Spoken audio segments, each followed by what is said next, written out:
Okay, everybody, welcome back to my channel, and today we are going to be reacting to another video from Swagkage. This one called the top 5 worst Naruto plot holes. Now, here's the thing.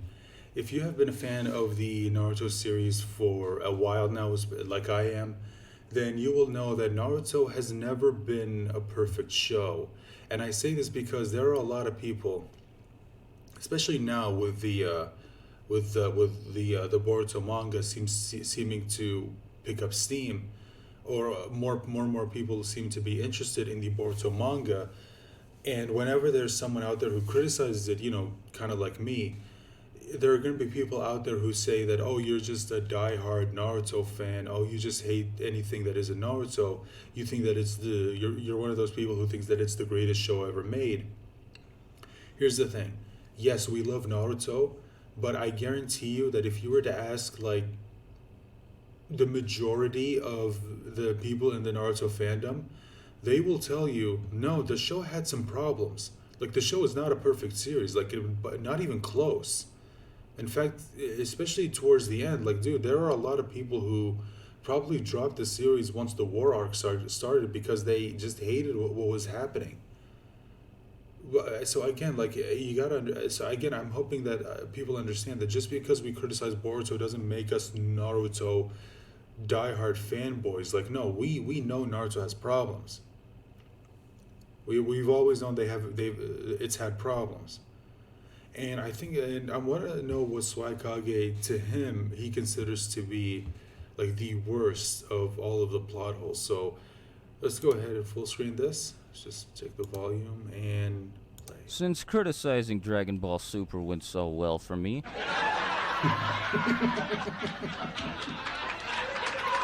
I figured, hey, why not try the same thing with Naruto? Yeah, that's a brilliant idea. Nobody will get mad well. if I do that. So yeah, here we are, top 5 Naruto plot holes. Now, don't get me wrong, I love Naruto. Yeah, I've been a fan of him so since do I was I. a little kid, and I still am today. But that said, you're expecting a little too much of me if you think I can ignore all of these Bijudama-sized plot holes. Like, seriously, there are so many of them that I had plenty to pick from, but I think I've managed to narrow it down to the 5 worst of the bunch. The only rule for the list is that I will only count something as a plot hole if it is found in the manga. No data book only information and no filler only information.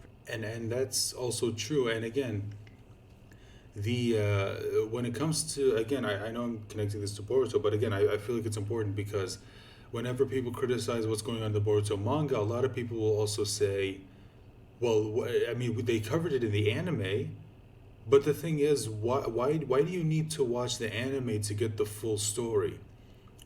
Like, it should all be in the manga. Excuse me. Like, just be like telling me that the information you need to cover up this plot hole is in another medium, where that the story is being used to tell. That is being used to tell the story. I don't know what the hell happened there.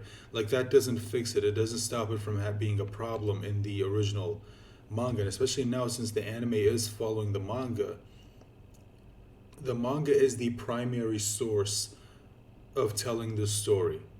And if it's not in the manga, to me, it's still a problem. I don't care if it's in the anime. I don't care if they add filler or anime canon or whatever the fuck. To me, if it's not in the manga, it doesn't count, okay? So that's just that. For this list. So with that out of the way, let's get started.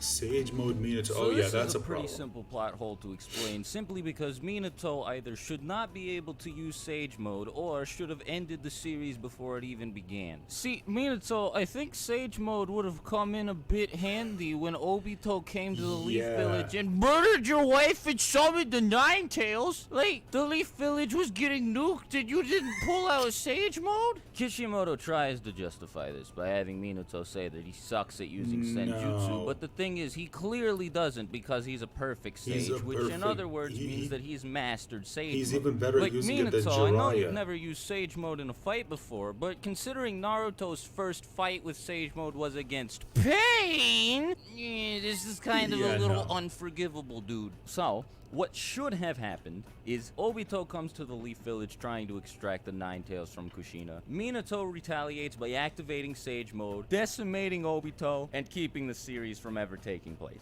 That's true. The Shinigami release mask. You know, though, Minato shouldn't have even been around in the final arc to use Sage Mode in the first place, because that required use of the Shinigami release mask. And the Shinigami release mask is just... it doesn't make any sense. So, long story short, the main purpose of this thing is to undo the effects of the Reaper Death Seal. That would have been really cool, considering it's created by the Uzumaki clan, who are really great with sealing jutsu, but Orochimaru has known about it since he first showed up in the series. And considering the first 4 Hokage of the Hidden Leaf Village and Orochimaru's arms were sealed inside of the belly of the Reaper, I think Orochimaru would have quite a few reasons to want to go after that thing. So why didn't he send the Sound 4 after it when he sent them to retrieve Sasuke from inside of the Hidden Leaf Village? Oops. Kamui. So, first of all, Kakashi uses this ability way too much in the final arc. Like, it was established at the beginning of Shippuden that Kakashi can only use it twice before ending up in the hospital. And later on, because he trained his Mangekyo Sharingan, he was able to use it up to 4 times a day. So, explain to me how, after a full day of fighting the 7 ninja swordsmen of the mist, he's able to spam it non-stop against Obito, Madara, and the Jubi, because I certainly don't get it. Like, was Kakashi acting when he wound up in the hospital after fighting Deidara? Was he just joking around when he started staggering against Sasuke after using Kamui to warp away that Susanoo arrow? Like, I don't know. Also, Madara is breaking the rules here. I would just like to make that clear for everybody. This is not how Kakashi's eye works. You can't warp yourself to the dimension with his Kamui. And what's up with Obito's Kamui? Because first of all, it doesn't... Hold on. We gotta read this. Let's just go back a sec.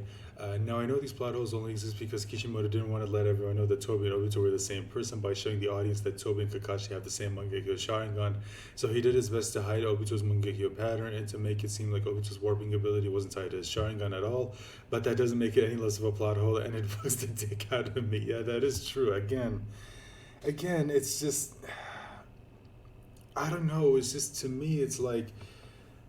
I don't know how many times I've mentioned this, but again, it's one of the problems with Kishimoto for me as a writer, which is that it feels like he doesn't really plan everything all the way through. That's why, like, whenever you look back again in the series, when you look at it in retrospect, you realize, there are a lot of things that don't really make a whole lot of sense, because we know this character has this ability, but at the same time, when you trace things back, you start to realize there's a lot of instances where you're wondering, like, wait, why didn't they use this ability here, or why didn't they use it there? Because it would have made the situation easier for them, and it would have gotten them out of there easier. And again, like he said, it's just I honestly don't know why Kishimoto tried to hide the fact that it was Obito, because again, like, I'm pretty sure everyone already predicted it from the beginning. Like, it wasn't really a shocker when the mask came off and it turned out to be Obito.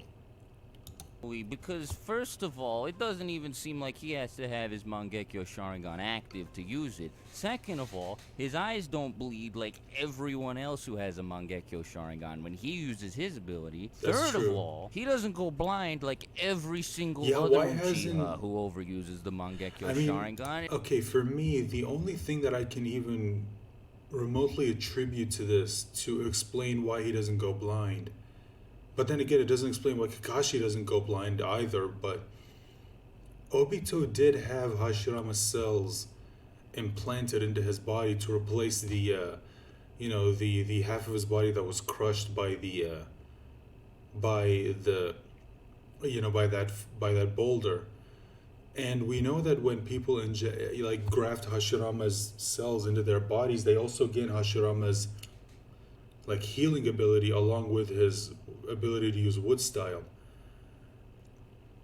So the only thing I can kind of accept as an excuse is that maybe because of his healing ability, it sort of kept like Obito from going blind. So that's honestly the only thing that I can even sort of use to explain away why he doesn't go blind. But then again, the series never tells us that. So for now, it's just my own personal headcanon, which doesn't stop it from being a plot hole. And he uses kamui all the time. Like, Mm-hmm. for 5 straight minutes at a time, he phases through objects. And he doesn't even have, like, blurry vision. His eyes still perfectly fine. It doesn't make sense. Toby's identity. How did Obito survive being crushed underneath that rock? Yeah, Not that- even Madara knows. And Madara knows everything. Well, Swagkage, That's true. Obito was found by Madara, and Madara reattached Zetsu limbs to his body. You know, the second half of his body is made up of Zetsu, okay? No. Alright, look, listen to me here. Half of Obito's brain, half of Obito's heart, That's- one of Obito's lungs, those were all crushed underneath that rock. That's true. Now, maybe if it had just been the brain, or the lungs, or the heart, he would have survived. no. But all 3 at once? Yeah, he'd still be dead. No, he should be dead. We're not talking about transplanting an organ here, okay? We are talking about transplanting an entire half of a body. No matter what, there's no way Madara would have managed to do that with Zetsu cells Yeah, before it's- Obito died. But, Swagkage, he used kamui to phase through the No. No. No, he did not. He didn't did have not have kamui at the time. then. And even if he did have kamui then, It's- kamui's time limit is 5 5 minutes. minutes. So... Hmm? And that's oh boy. Okay. Again, he already mentioned, he did mention this in the video that he did about the, you know, how to fix the war arc, or the video that he did about how Naruto should have ended, where he talked about the problems with the war arc, and one of them was how Obito, you know, how the hell did Obito survive? Because, and again, I don't have a problem with the character being Obito, but again, it's like the way Kishimoto went about it, it didn't really make a whole lick of sense. Where it's like, half of your body was crushed by a boulder. You should be dead. I mean, I still think it was a miracle the guy was even able to talk at all. So it's just, no, I'm sorry. It's just, yeah, there's no explaining that. That was bad.